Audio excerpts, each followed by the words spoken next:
Tapi perlu diketahui, Nabi memberikan syafaat kepada umatnya itu sejak di dunia ini. Kalau di dunia ini mau mengikuti apa yang diajarkan oleh Rasulullah, itu orang yang mendapat syafaatnya Nabi.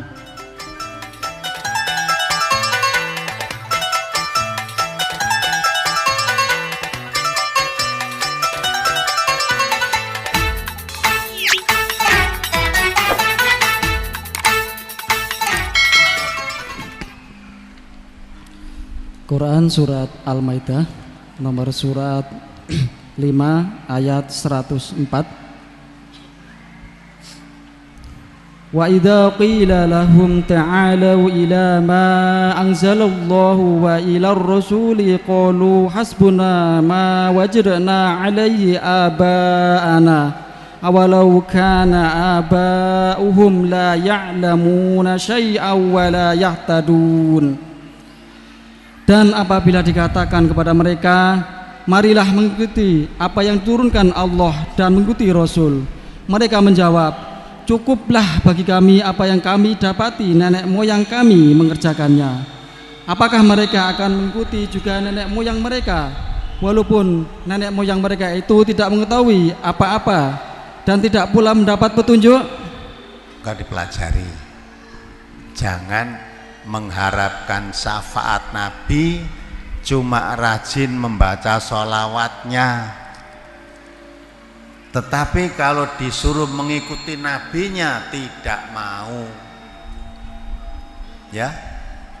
Padahal Allah mengatakan wa idza qila lahum ta'alau ila ma anzalallah wa ila rasul, ya, wa ila rasul.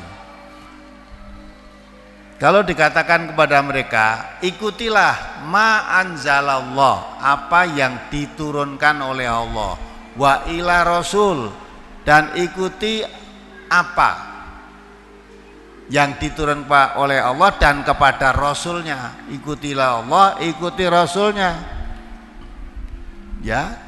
Jadi apabila dikatakan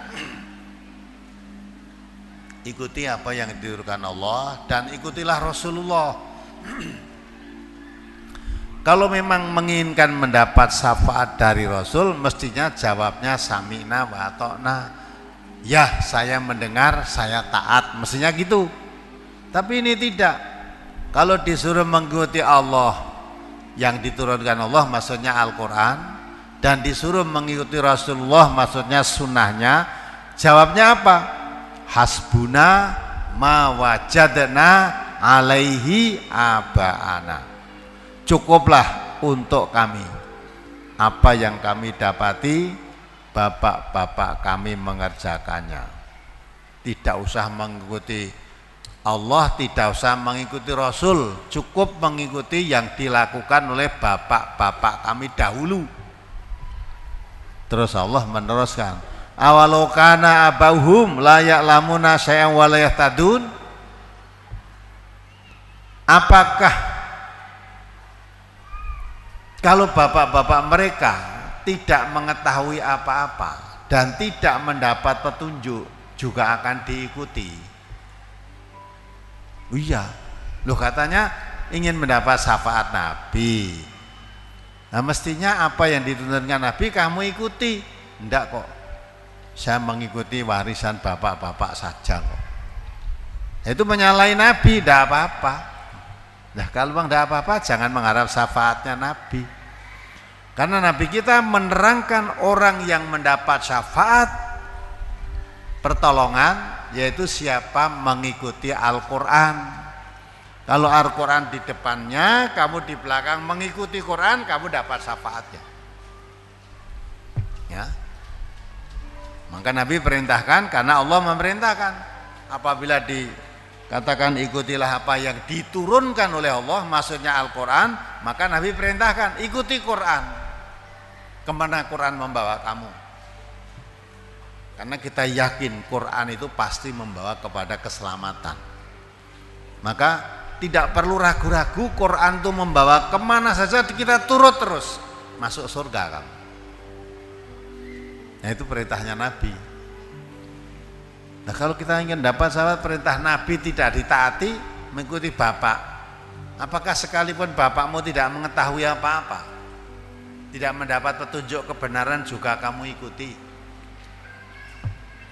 Kalau bapakmu malam tanggal 1, ya, malam tanggal 1 bakar kembang api, bakar mercon, sampai berapa miliar uang habis, sehingga langit yang gelap jadi cerah karena sinaran kembang api dan mercon.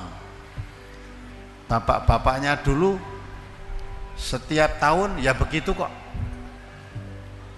Sekarang dilihat, kalau ingin mendapat syafaat Nabi, nabimu mengerjakan begitu apa tidak? Malah Nabi menyampaikan Al-Quran, innal mubadzirina kanu ikhwana syayatin. Sesungguhnya mubadir itu menjadi temannya setan. Ya, kalau bakar-bakar bunga api mercon sampai habis miliaran rupiah itu mubadir apa manfaat? Ya, mubadir mendapat syafaat apa menjadi temannya setan? Nah, ngerti dhewe ta? Maka seluruh warga MTS dari pusat sejak kemarin sudah saya anjurkan, jangan ada yang terlibat dalam kegiatan itu. Perkara orang lain begitu biarkan, silahkan, karena orang tidak tahu. Di samping itu memang itu uang yang tidak bermanfaat. Kalau kita punya uang kan eman-eman untuk dibakar gitu. Wah lah umumnya begitu, jangan mengikuti umumnya.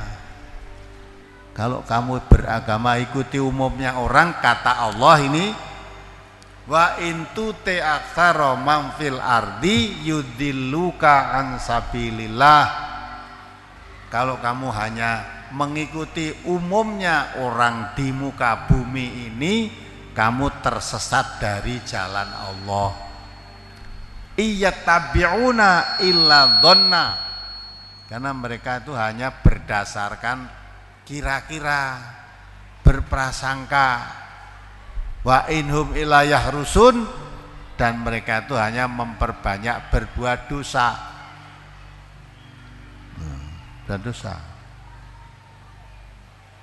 Nah kalau menurut Islam menyambut tahun baru itu apa? Harusnya menangis malah kita itu. Sudah tidak terasa umur kita di dunia sudah dikurangi lagi.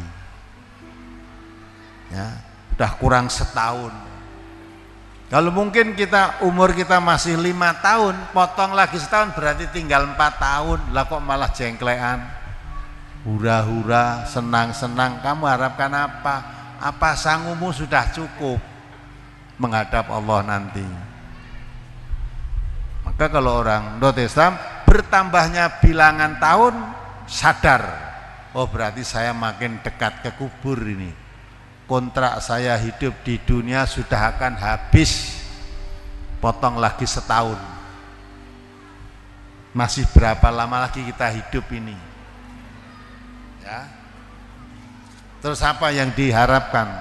Kalau tidak banyak tabungan, merenung, umur saya sudah sekian, kebaikan saya sudah bisa mengalahkan jeleknya atau belum?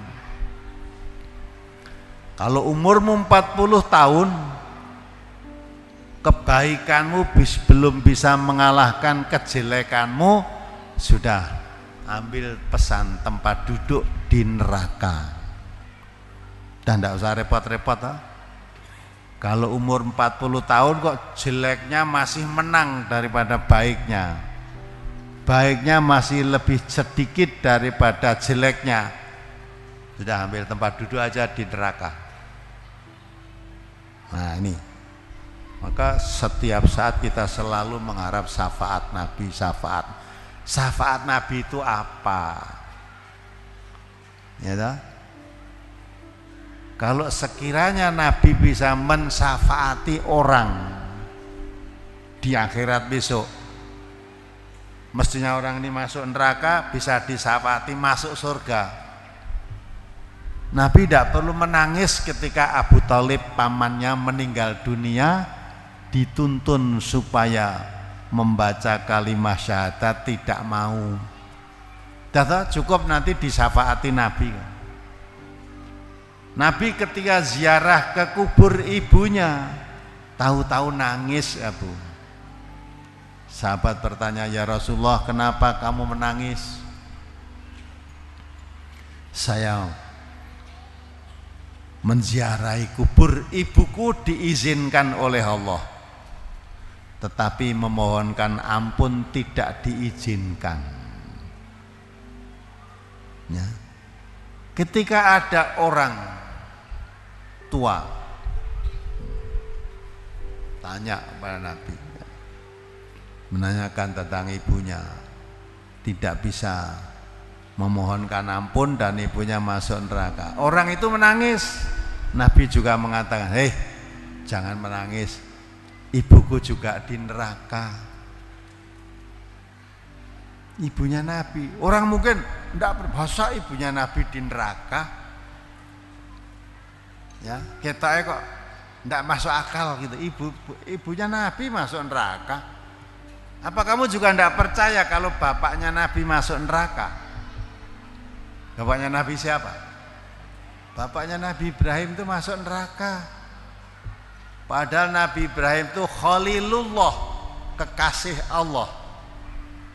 Dan itu agama yang diikuti Nabi Muhammad itu millata abikum Ibrahim. Ikuti agama nenek moyangnya itu Ibrahim. Ya. Tetapi Nabi Ibrahim sendiri bapaknya masuk neraka, tidak bisa mensyafaati. Nabi Muhammad ibunya masuk neraka, tidak bisa mensyafaati.